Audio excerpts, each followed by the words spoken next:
Hello there, Stevos, and welcome back to the movie wrap-up right here on my YouTube channel, SteveOfficial. It's been a couple of weeks since I last did an episode of the movie wrap-up. I've got two movies to discuss, but before I do that though, first of all, I've got Simba with me. Here is Simba. I've also got JJ as well, but he's downstairs. So, but I've got Simba with me though. He's gonna co-present the movie wrap-up with me this week, aren't you? Yeah, that's right, you're going to. Anyway, there's a lot more content with Simba and JJ coming up in this week's episode of the weekly vlog right here on my YouTube channel, SteveOfficial. That, of course, will be released on the 4th of August, 2025, which is Monday at 4 PM UK time. Anyway, first of all, though, before I do go into the movie wrap-up, the movies that I've watched this week, which is two movies, I first of all want to go through the top 20 movies that I have enjoyed so far in 2025. I've got a screenshot here, which I'm about to show you right now. And these are my top 20 movies in 2025 so far. Starting at number 20, I've got Plankton the movie. At number 19 is K-pop Demon Hunters. Number 18 is Lilo and Stitch. Number 17 is Havoc. Number 16 is How to Train Your Dragon, the live-action movie. At number 15 is Ballerina, The World of John Wick. Number 14 is Predator, Killer of Killers. Number 13 is Elio. Number 12 is Superman. Number 11 is Thunderbolts, or New Avengers. Number 10 is The Fantastic Four, The First Steps. Number 9 is Heart Eyes. Number 8 is Drop. Number 7 is The Parenting. Number 6 is Final Destination 6, Bloodlines. At number 5 is 28 Years Later. Number 4 is Companion. Number 3 is the 4:30 movie. Number 2 is Nosferatu.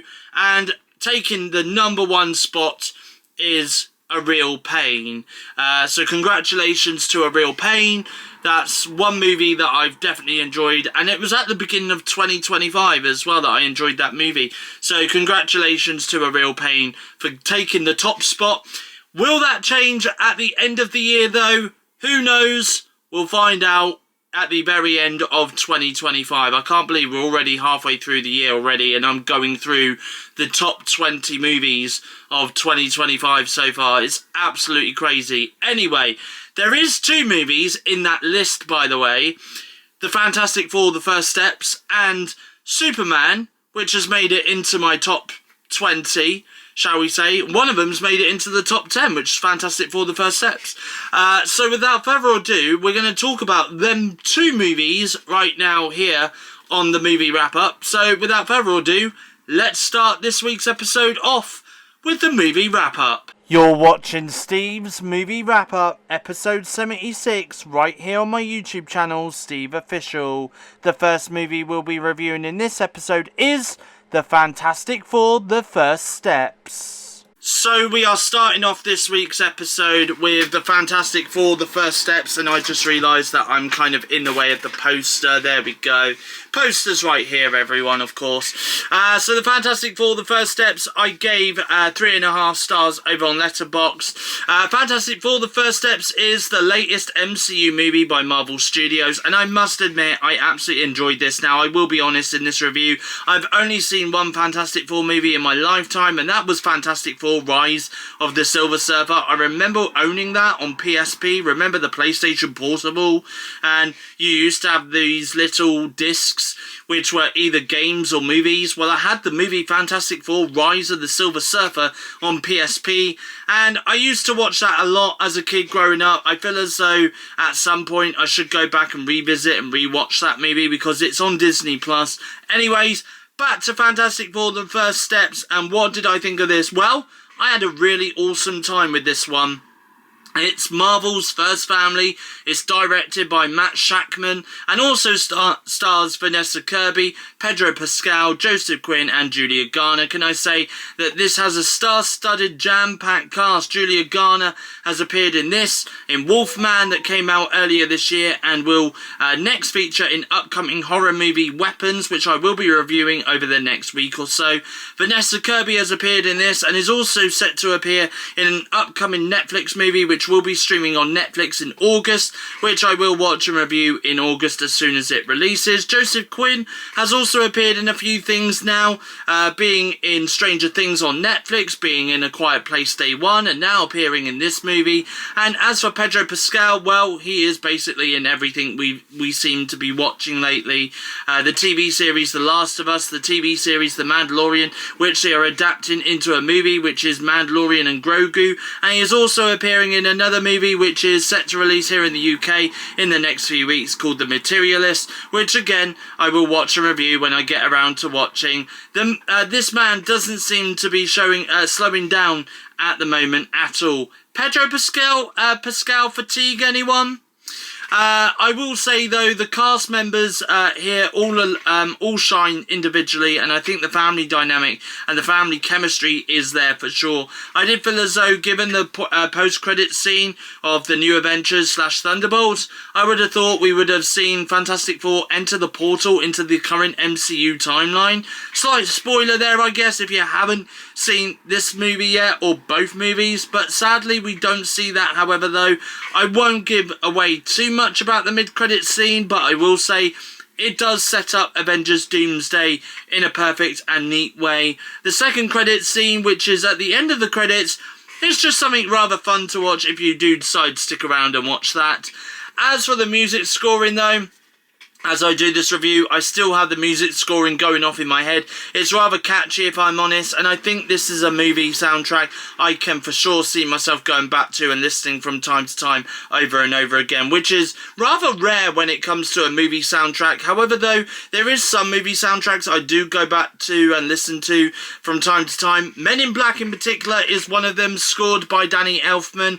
And as for the visuals in this was absolutely amazing and stunning as well. Given that this movie is supposed to be set in like the 60s, I thought the visuals in this were really well done. The running time for Fantastic Four: The First Steps clocks in at 1 hour 54 minutes, which I thought was a rather decent running time for me. I didn't get bored throughout the movie. I wasn't really checking my watch at any point either, to be honest, to see how long the film had left, which is a good sign that I also enjoyed this movie.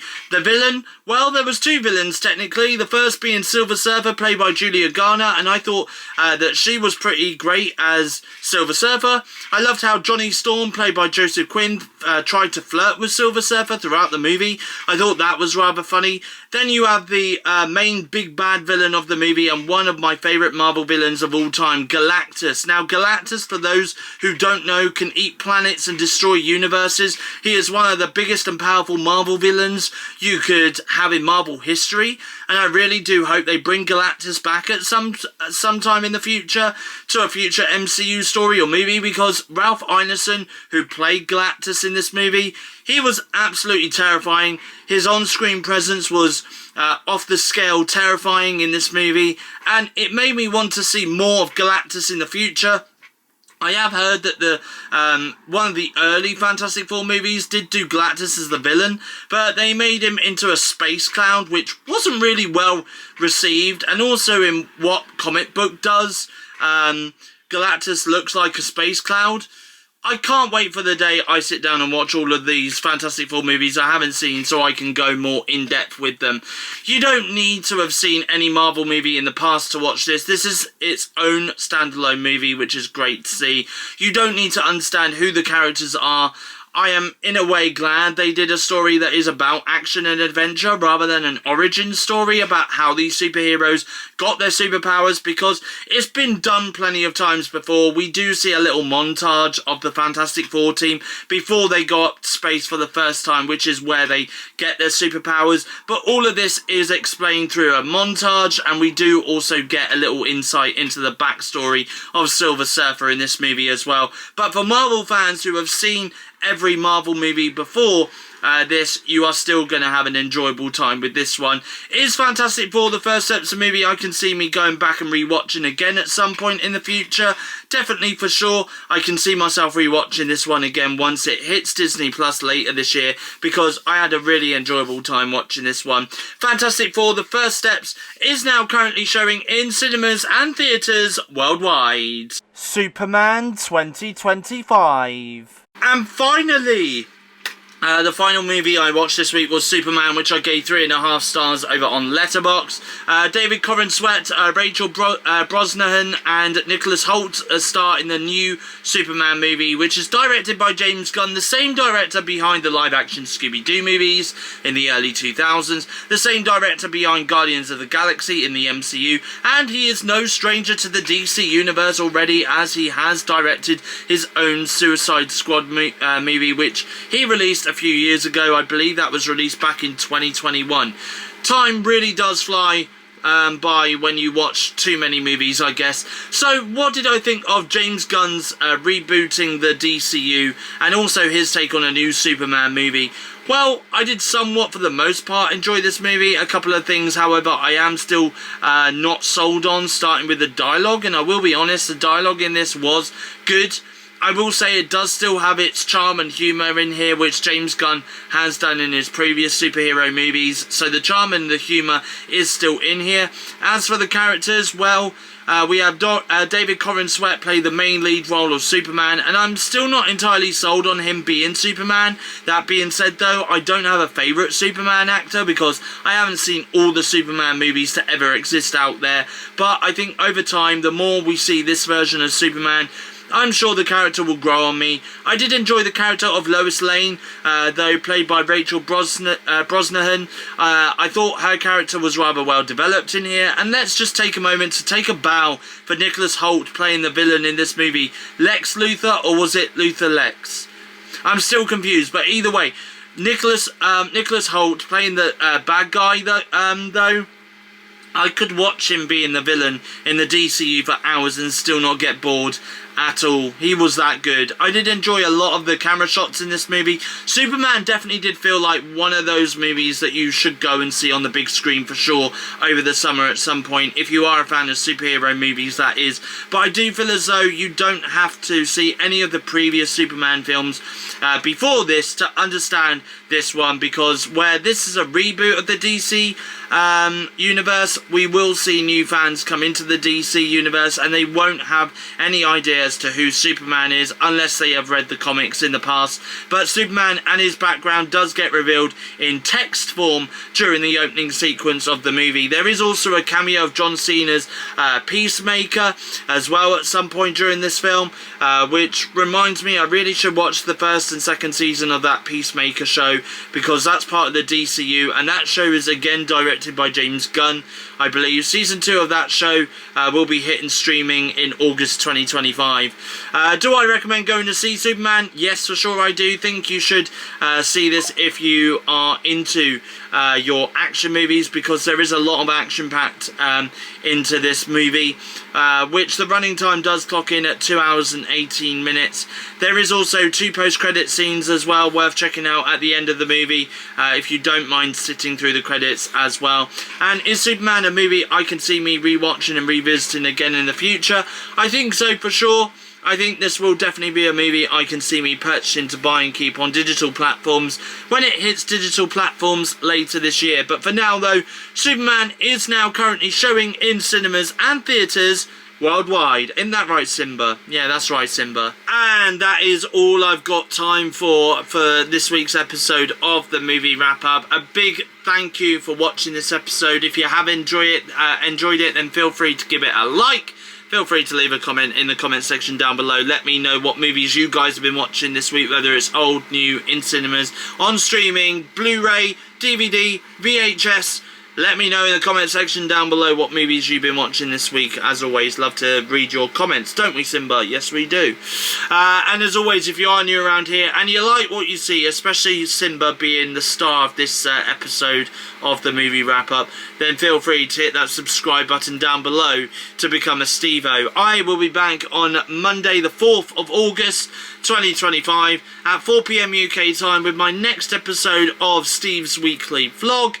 Also as well, by the way, coming up this week, I have also got an episode, a Let's Talk episode in regards to my Galaxy Watch 8 as well, so I'll be talking about that a little bit later on this week. And I'll also be talking about 1 week later my thoughts on the Galaxy Z Fold 7 as well. Did I get it in this week's episode of the vlog? Oh, that's a bit of a spoiler that was, wasn't it? Anyway, but that video is also coming up in this week's episode, in this week as well, over on my YouTube channel, SteveOfficial. Okay, so there is a lot of content coming up across this next week, okay? So feel free to stay subscribed if you want to see more content, okay? But from me, though, for now, it's goodbye. Thank you for watching, and I'll see you guys again in my next YouTube video.